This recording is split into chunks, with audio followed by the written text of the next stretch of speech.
Hello, this is Chiak. We are back again with another set of Sherlock Holmes versus Jack the Ripper. This apron is soaked with water and has left a clear mark on the ground. It must have been left in water for several hours and has been there for some time. And we are on the second murder. We're about to do some... What a stench! Nobody is hiding inside. Okay, that's an outhouse. Just wanted to see if there's anything else in this area. Can we talk? I have nothing to ask. Okay. That's really it. Okay, so let's get some deductions going. I'm gonna assume that, okay, this is Polly Nichols, so this is Annie Chapman. Tongue is bloated. The victim...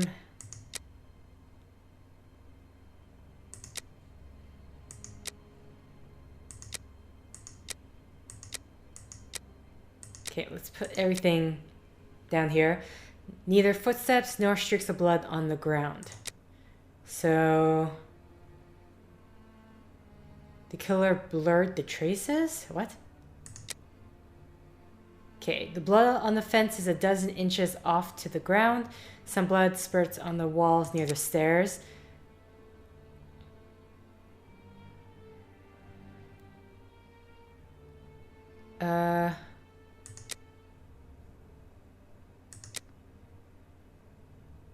Took place on the premise. There we go. Victim has bruising. So, the right jawbone.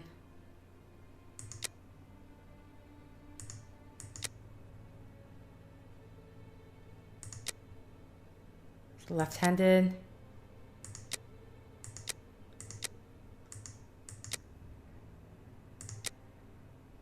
I don't think we're ready to make this judgment call yet.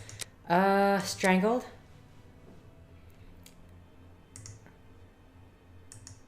Okay, this is victim is strangled.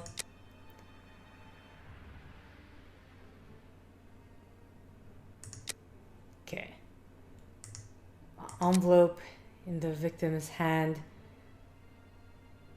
An envelope was brought out by the victim. An envelope drifted near the head.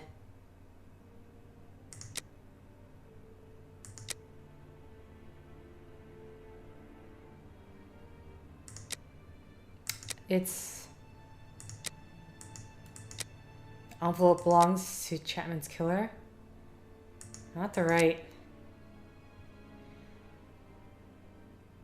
His right hand. The murder slit the victim's throat. I need red, so I'm not getting... The victim wanted to give an envelope to the killer.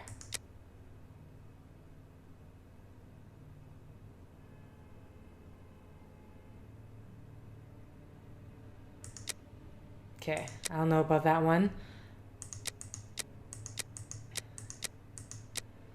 Okay, the items at the victim's feet are very orderly.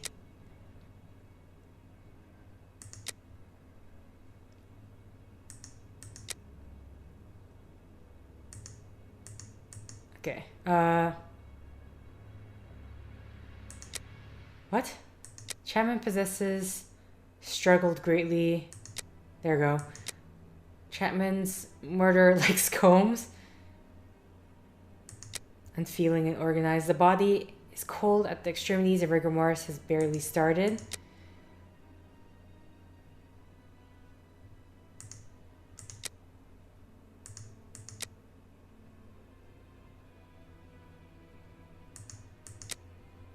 Okay. It's kind of a weird one because that's what's based on what Watson was saying. Recent large scrap on the first phalanx of the middle finger. Oh, this is when...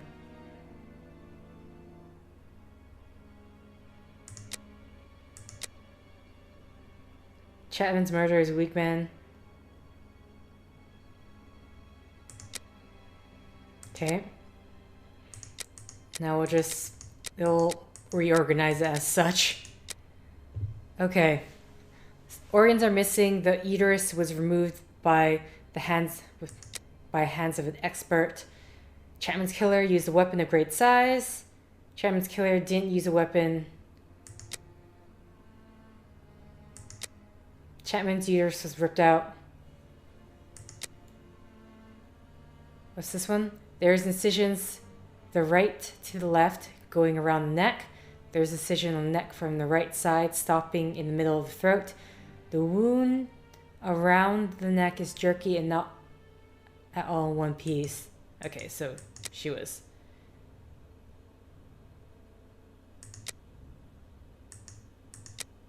I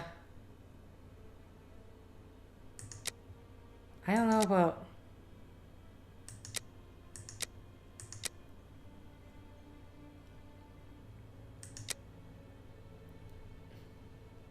I have no idea. The killer... Okay, this is all in red.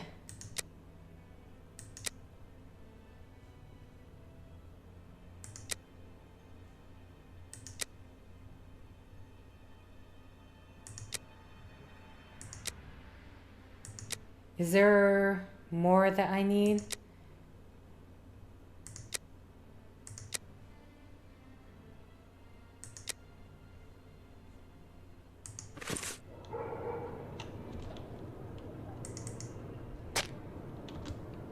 Oh. This door must lead to the cellar.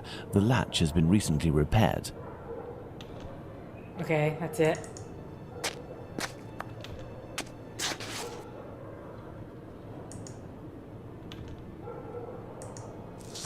This fence separates... Okay, so we can't look anything more. Okay, let's go into first person perspective.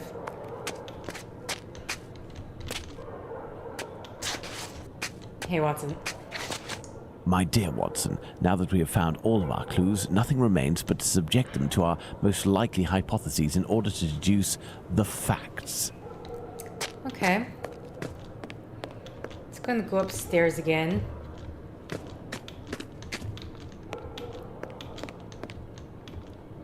Nothing. Alright. Let's go back to our deductions. So we're good on this number 2. It's number 1 that I'm having. There's the weird part where none of the options I chose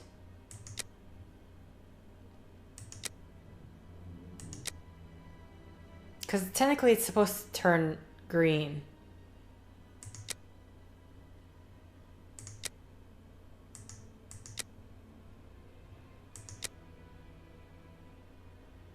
So unless something here is wrong, which I'm trying to think, if I chose the wrong thing, will it even go? Envelope is near the victim's head.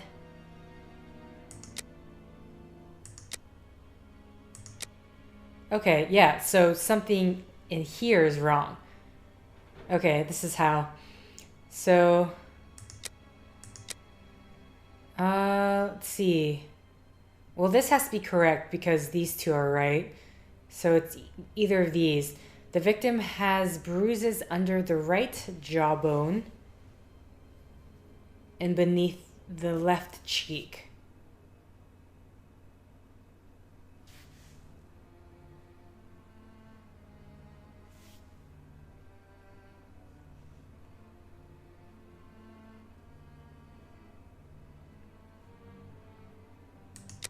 So I guess let's switch this around.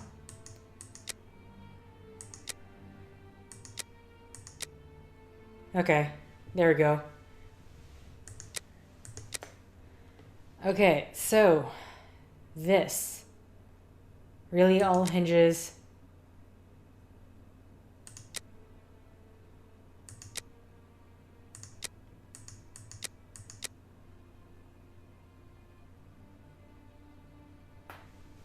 I need to get this one right before I can even move on.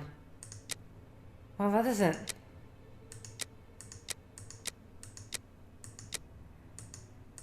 Okay, let's go to the very sharp knife.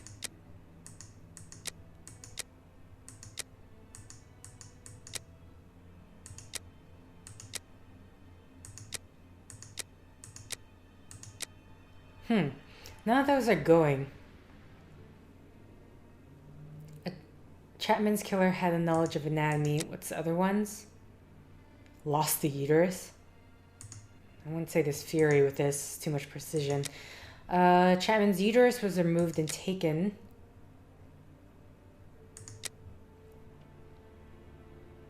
Organs are missing. The uterus was removed by the hands of an expert.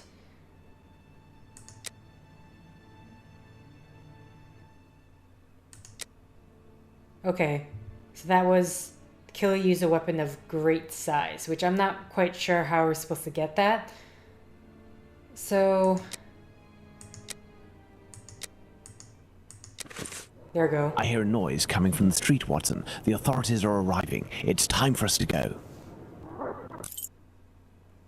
Holmes has been locked away in his room for days, always saying the same things. I'm thinking, Watson. Very good, Watson. As you wish, Watson. But I am thinking too, so much so that I can't sleep. Annie Chapman. Good Lord.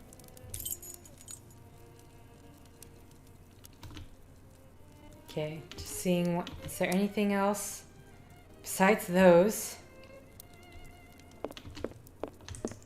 I'm gonna get these out of the way, basically. This is the harpoon that pierced the sailor Peter the Black. Bizarre little relic. Holmes's violin. He doesn't play nearly enough, if you ask me. Holmes examined the broken jar that belonged to Finley's tenant. I wonder what this substance is. I don't recognize the odor. Formalin, Watson. This jar contained formalin. Interesting, don't you think? I've been waiting for something for days. Just the tiniest bit of news that would make sense of this whole matter. But there's nothing, neither from the press nor the police. Unless Inspector Aberline is holding on to some information without realizing its importance, which is quite possible. It is time for you to return to the police station in Whitechapel, Watson. And didn't you tell me that you had a matter to take care of it?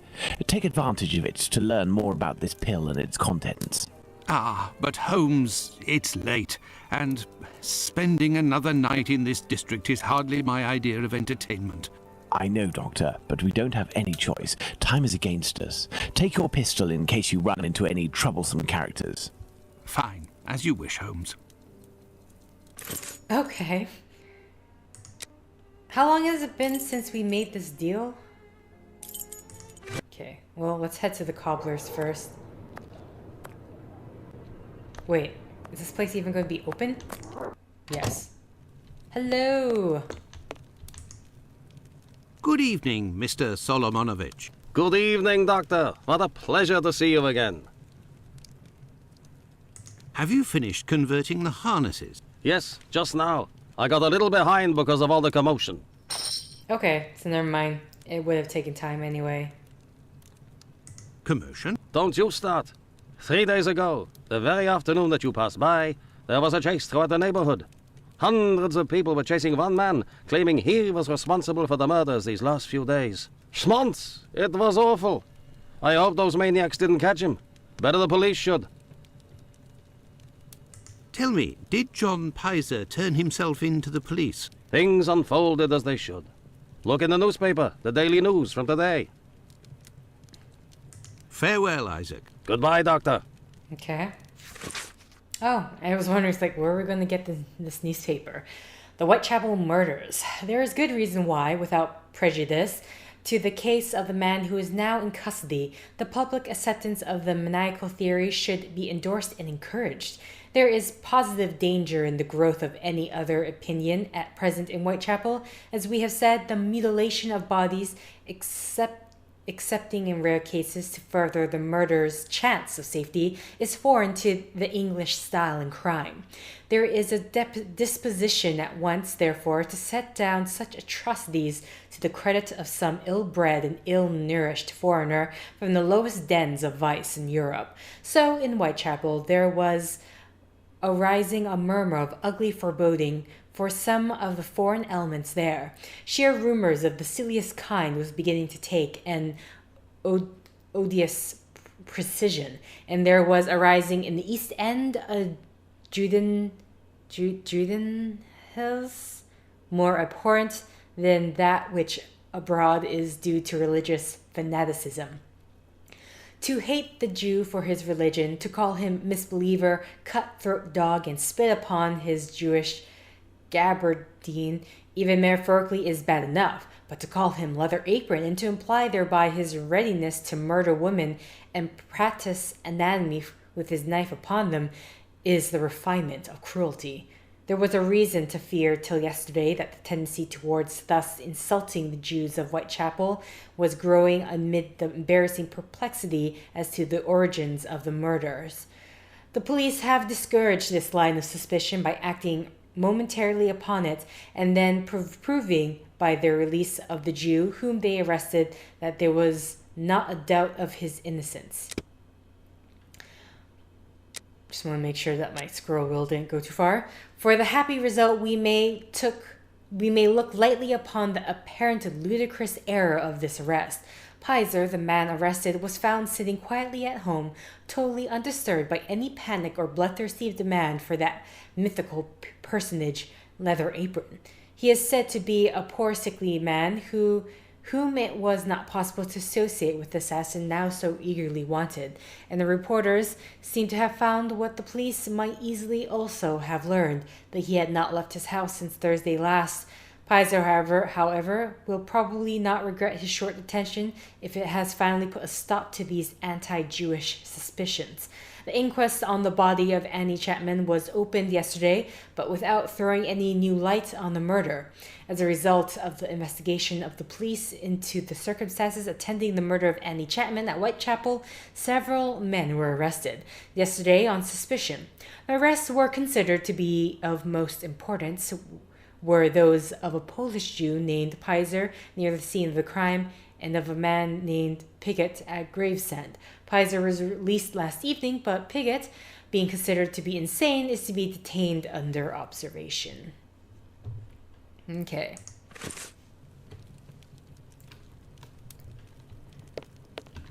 Well, luckily that got resolved. Basically a newspaper calling for, like, yeah, we need to stop this. Oh, I thought the doctor wasn't there. Gibbons! Good evening, Dr. Gibbons. Dr. Watson. Did you keep the cane we spoke of last time? I was going to sell it tomorrow, would you believe, having not heard word.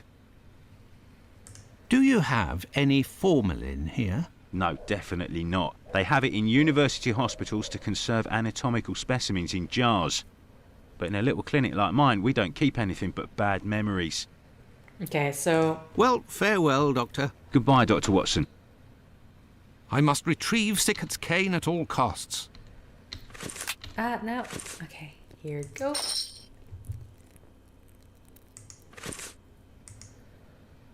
Yes, Doctor? Here are your harnesses, Doctor. They are top quality, I'd say. Definitely worth the price of this walking stick. Here, it's yours. Well, farewell, Doctor. Goodbye, Dr. Watson. I must go to Miss Bella's. Okay.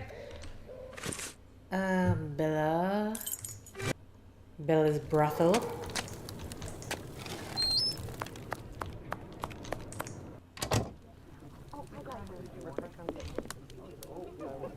Can I get a refill? Noticeably, no one is there.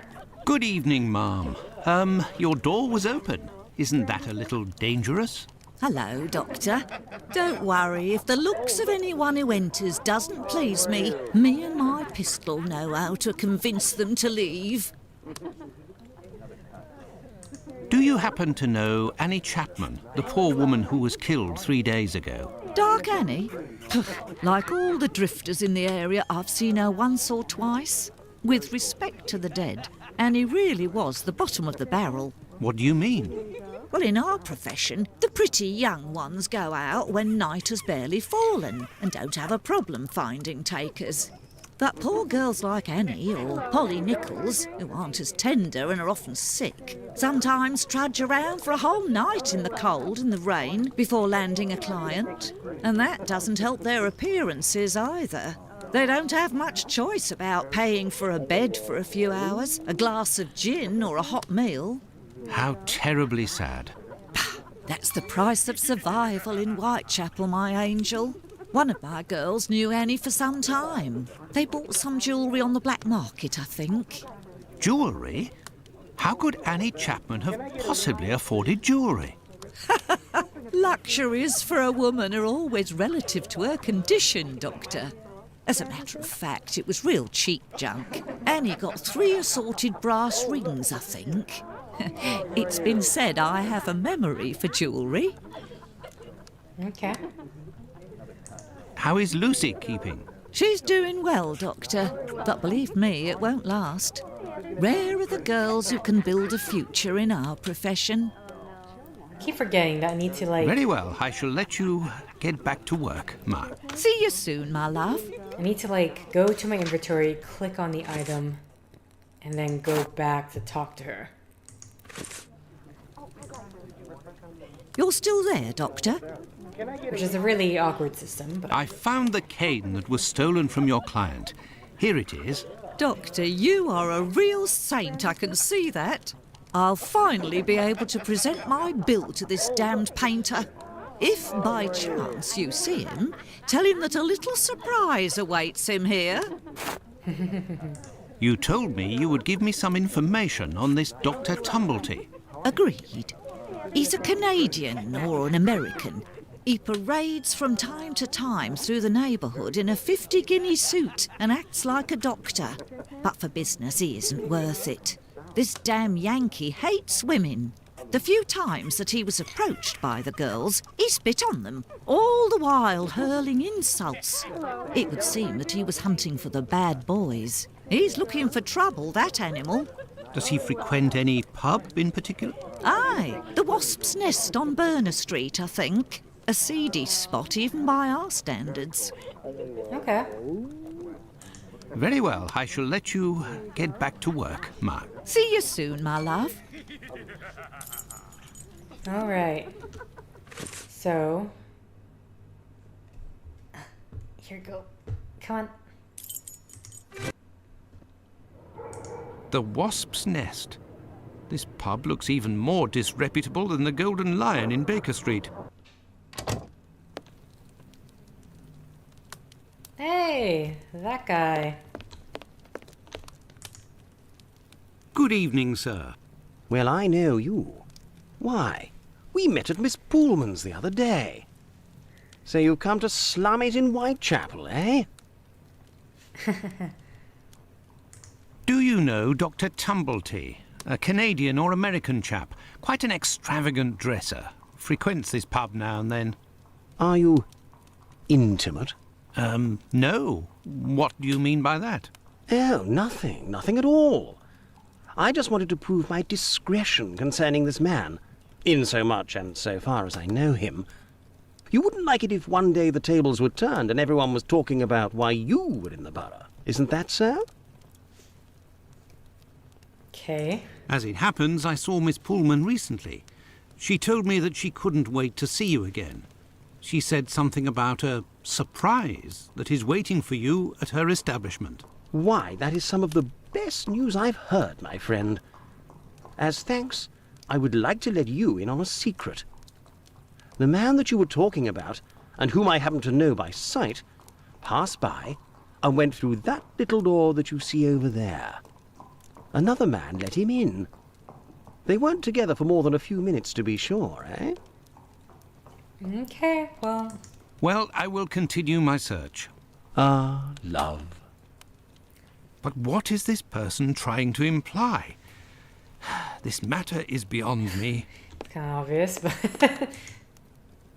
Good evening, sir. It'll be the coup of my career, Governor said. Ha!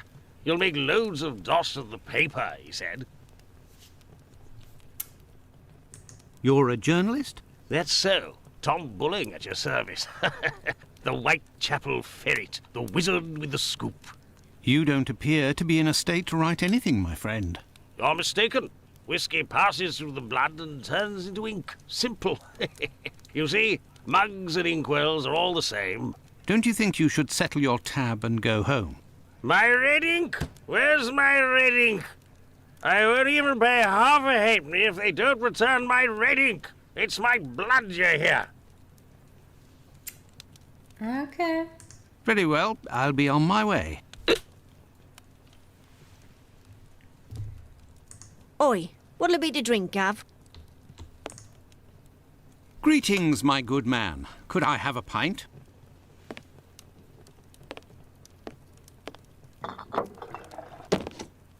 Here, Gov. I've been told that Dr. Tumblety might be found around here. Is that so? I don't do a roll call of all the drunkards here. I've got my hands full just making sure I get their money. Okay. Don't people pay when they order? Nah, look at that little scribbler there. Completely dead drunk. Tonight's tally is about as long as his arm. If he skips out, I'll be in for a guinea almost. Goodbye, my friend. Oi, that's it. Okay. You're gonna... No? You asked for it. You're not... You asked for it, you paid for it, but you're not gonna drink it. Okay.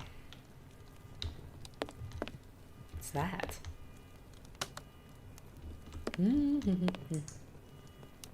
Hey, you can't go in there. It's private. Got it? This is the sink where the barmaid puts the glasses to soak. Look, red ink. What's that doing here? The bottle is closed. There must still be some ink inside, and it looks like a glass. The barmaid must have put ink into the sink by mistake. Right. Do I get in your way? Me? If you'll excuse me, sir. What? I don't know what's happening right now. Okay. Got the red ink. You're the best. The boss told me. My red ink. Well, where's she be? I found your red ink, my friend. You should settle up and head home. Thank you, my friend, thank you. The spring-heeled phantom will be revived. Okay. I don't know what the point of that was.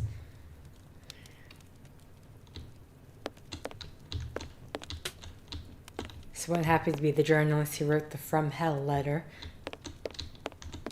At least mostly it's a lot of people believe that journalist actually wrote that letter. Can we... Hey, you can't go in there. It's private. Okay. Got it? Okay.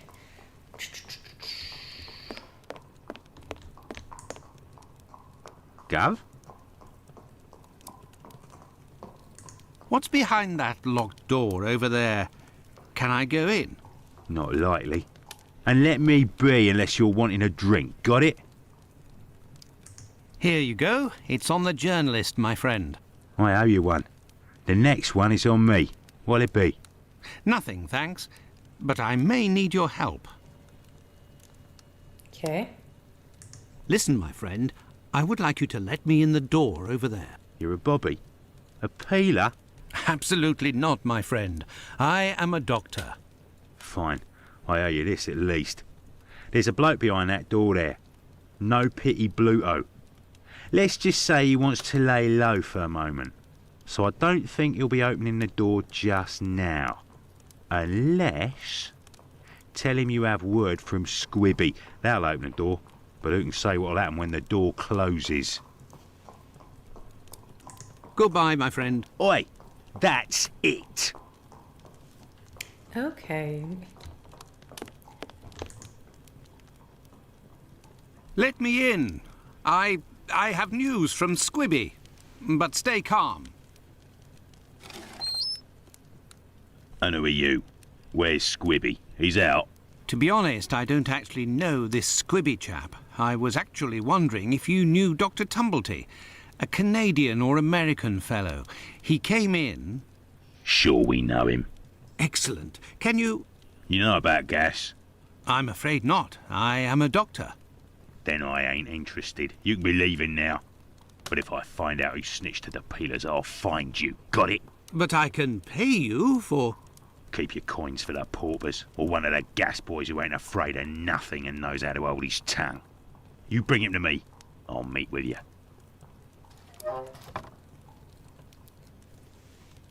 I am rather lost on what exactly my mission is here. What? Okay. Keep your coins for the paupers or one of the gas boys who ain't afraid of nothing and know how to hold his tongue. You bring him to me, I'll meet with you.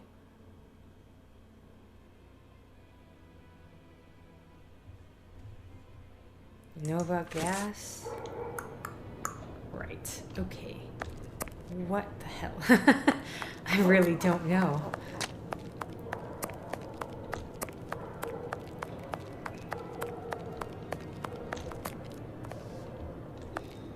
Like, what is this mission?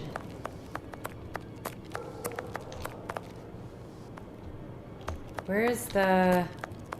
You wouldn't happen to know. There is a strong smell of gas. It seems to be coming from the abandoned building. Good evening, Finlay. How are you?